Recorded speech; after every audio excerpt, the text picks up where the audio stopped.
Welcome to Channel AMEC, your insight to the Australian visa system.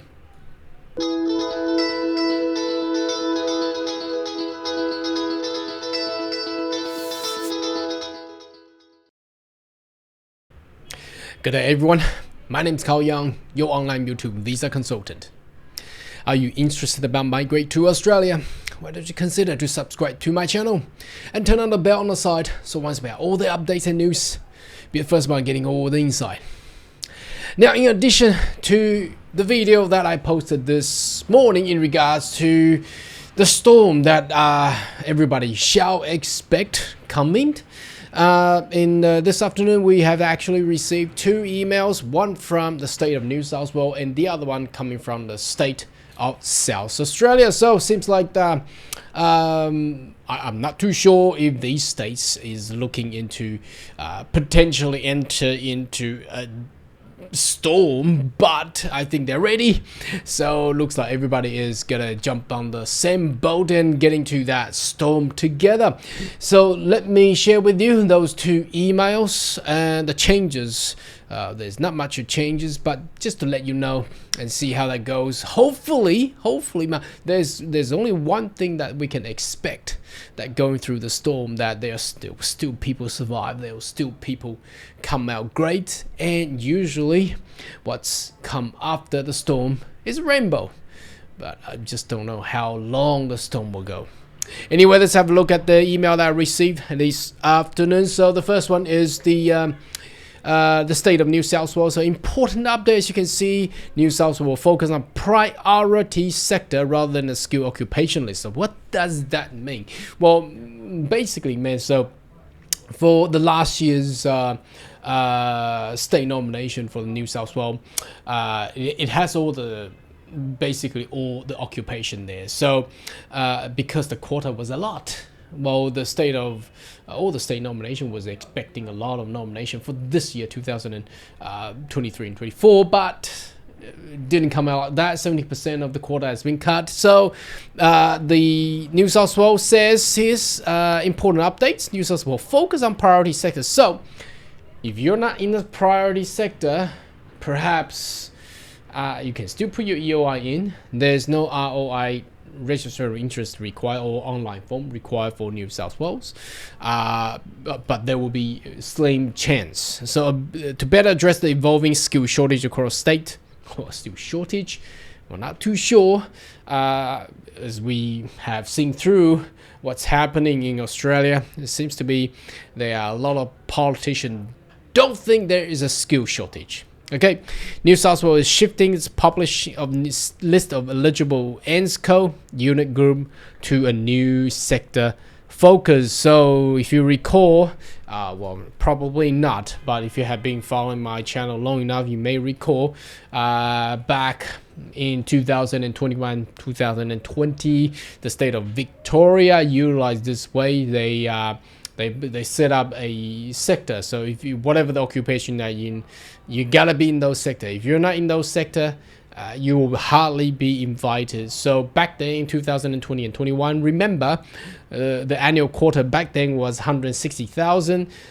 So very slim chance. A lot of people put their EOI, put their ROI in and waited for years and years, never got anything there. So New South Wales is basically copying what the Victorian government had done 2 or 3 years ago.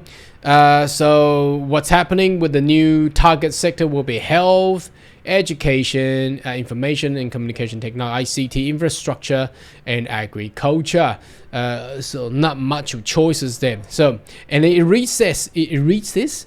Although our focus of this program is the key sector, high-ranking EOI. Now, I don't know how high those ranking will be. Submitted in a non-priority sector may be considered. So, not too sure what that means. For example, somebody graduated from PhD of what? Probably in other sector. What other sectors out there? I'm not too sure. But anything other than health, education, ICT, infrastructure, and agriculture, they may still have a chance. And it follows, it copy what the Queensland state has said. It says you may consider to explore all the other migration options. Now, the problem with all the other migration options now is delaying.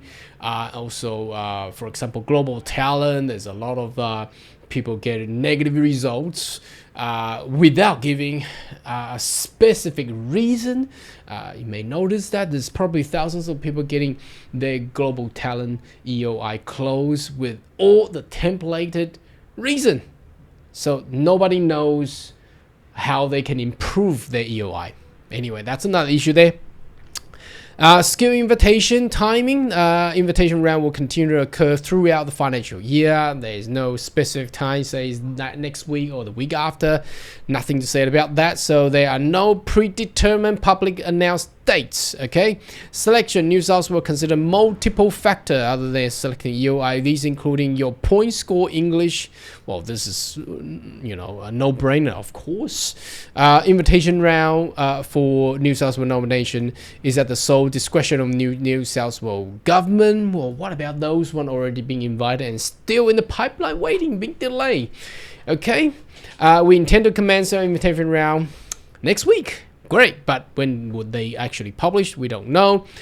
Supporting regional development. Our regional skill migration is designed to help business in regional New South Wales attract qualified talent. Information about reopening will be made available after we finalize. That means they are not available yet. So whether or not, so this is only for 190, is it? So 491 is not even open. I don't know why. I just don't know. Okay, so I went into the New South Wales website. It doesn't seem too much of differences. The only thing that you may that I notice is the announcement of New South Wales nomination. That's the same, and then there is the where is the way for nomination assessment? Here we go. The only changes here: New South Wales target sector. So there's really nothing new here. Really nothing new here. Okay, now South Australia. Let's go there.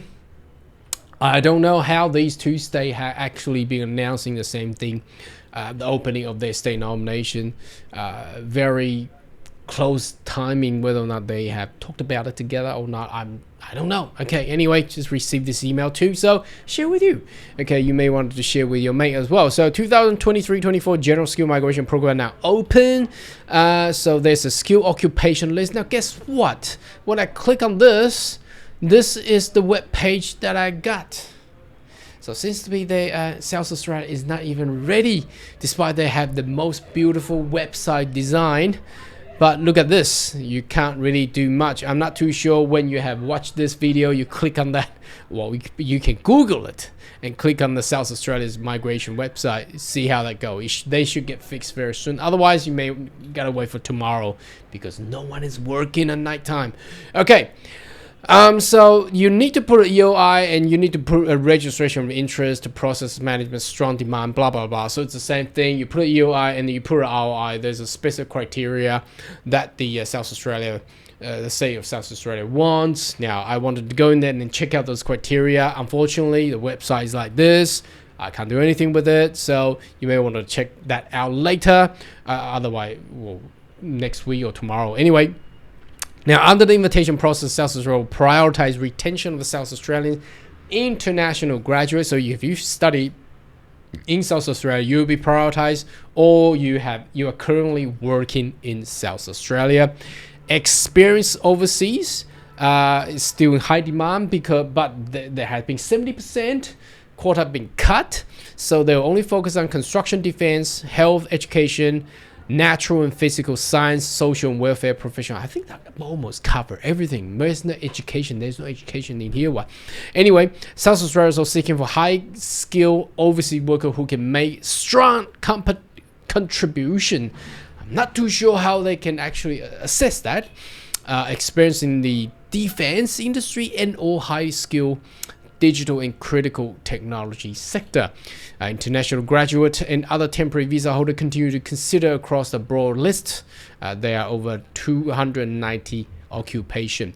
Now, unfortunately, the business innovation investment is still closed. I believe it's closed for New South Wales as well.